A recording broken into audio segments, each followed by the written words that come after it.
Europe 1, le grand direct des médias.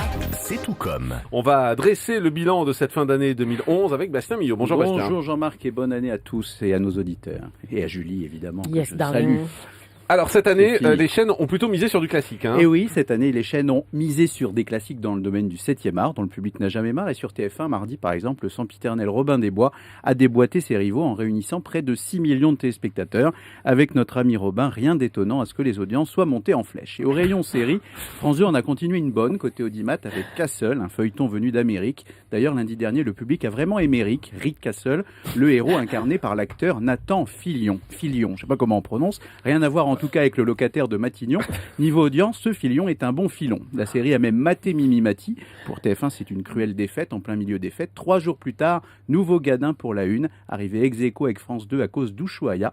On ne peut vraiment pas dire que les 4 millions de téléspectateurs ont fait sortir la chaîne du lot, mais ce qui est sûr, c'est que dans la foulée, le DRH de TF1 a sorti Hulot de la chaîne.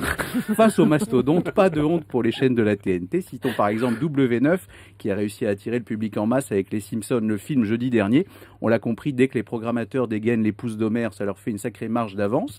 Et les concurrents auraient de quoi en faire une jaunisse. Et pour les soirées de réveillon, Bastien, la guerre était vraiment acharnée. Ah, vous en parliez, Jean-Marc, et vous êtes un fidèle téléspectateur de ces jolies soirées. C'était le cas à Noël, où TF1 était gagnant en première, mais aussi en deuxième partie de soirée. Une semaine pile avant la Saint-Sylvestre, la charmante Victoria a mis une Sylvestre à ses rivales grâce à son bêtisier de Noël. En face, France 2 diffusait la messe, sans beaucoup d'espoir de concurrencer la Miss venue de Suède. Seul 1,5 million de Français a suivi la cérémonie religieuse. Niveau audience, la liturgie s'est vite transformée en léthargie.